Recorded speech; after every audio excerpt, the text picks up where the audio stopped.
Hey everyone, number 73 on my list of 100 greatest songs of all time is Maybe I'm Amazed by Paul McCartney. Um, you have a song like this in your back pocket and you play it in front of your bandmates and they're kind of thinking, oh God, he's doing his small she stuff again and we don't need that. We're going through hell here. The band breaks up. The biggest and greatest band of all time breaks up and you're left as the one who really the one who really wanted to keep it together the most, and he couldn't, and he felt like a failure. You disappear, you grow your beard out, you feel depressed, you're drinking too much, but you've got an incredible partner, and you want to write something worthy of them. And if you think of the greatest like love songs of all time, and there are many, and you think of love songs that you've heard that were hollow and crap, you will have heard more hollow and crap ones than great ones. I can't go on record saying this is the greatest love song of all time because there's still 72 songs left to talk about, and without looking, I'm pretty sure there's some love songs on there. But if this is not the most, I suppose, framed in what Paul McCartney was going through at the time, if this is not the most passionate one on the list, I'd be very surprised. He went away and he wanted to record his solo album, and he recorded it in his own house, on his own place. Except for this song, I think this is the only song he didn't. He went to Abbey Road for this song, and maybe that kind of shows his intent of how important this song was to him and to what and how he wanted to get it right. He plays all the instruments on it, which is incredible because one, you have the beautiful piano piece. There's a I can't play it, but like the piano, the rise on the notes before the verses is just, I love it because at the last note he hits the bass pedal, and maybe that isn't the right place to hit the bass pedal from a natural drummer's point of view, but Paul McCartney, that's where he puts the bass pedal, and it always gets me. He puts an organ in it, which sounds great and it's really kind of swirly, especially when the piano drops out towards the end and you've got the organ kind of, it sounds huge. It sounds like a church organ. It's obviously not, but that's what he makes it sound like.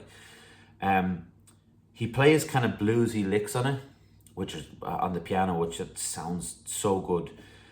I don't think he's played a better guitar solo. You hear when he did the song with Wings, you had Henry McCulloch, I think his name was. There was a few guitarists with Wings, but Henry McCulloch was the youngest one. I think he was like 19 or something when he joined. And he plays, if you see some of the live performances, he plays a guitar solo on. It's even better. But like the position, the tone of McCartney's guitar on this song is really important, and it cuts through it. Little bit of distortion on it. Everything he did on this song is like perfection. Like everything, in a song that is great or that you think is great will hit a lot of the time because that's why you love it. But I don't know if there's like that many songs that I could say that like every single choice he makes in the song is the right thing to do in this song.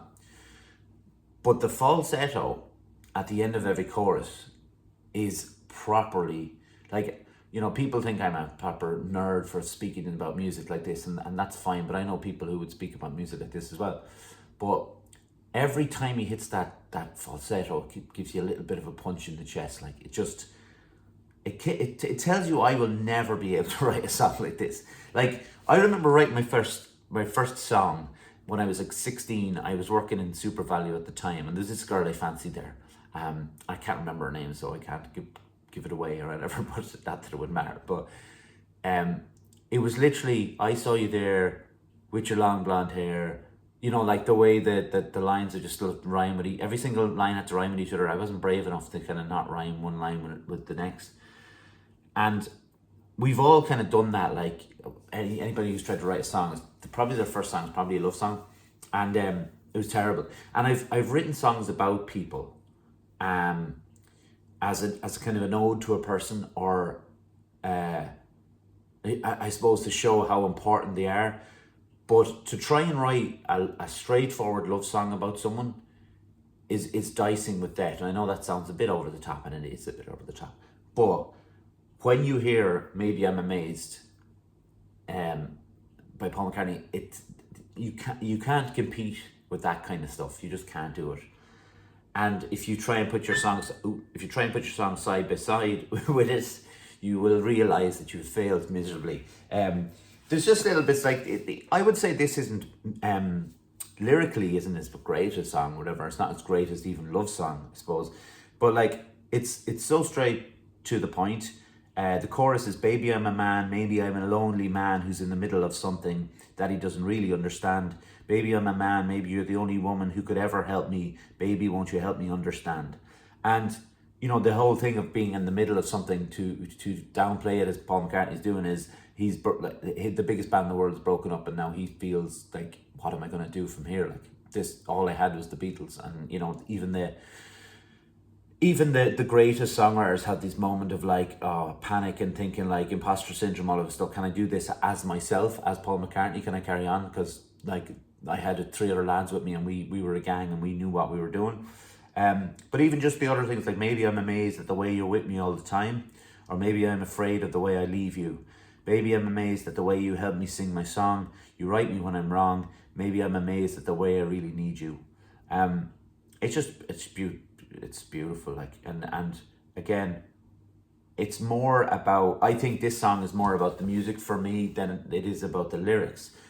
But the love shown in the lyrics is also shown in what he does with the music, because you can tell from someone, like, if you took someone like Paul McCartney, you can tell when Paul McCartney has written a song that he loves, or he thinks is going to be amazing, or last the test of time.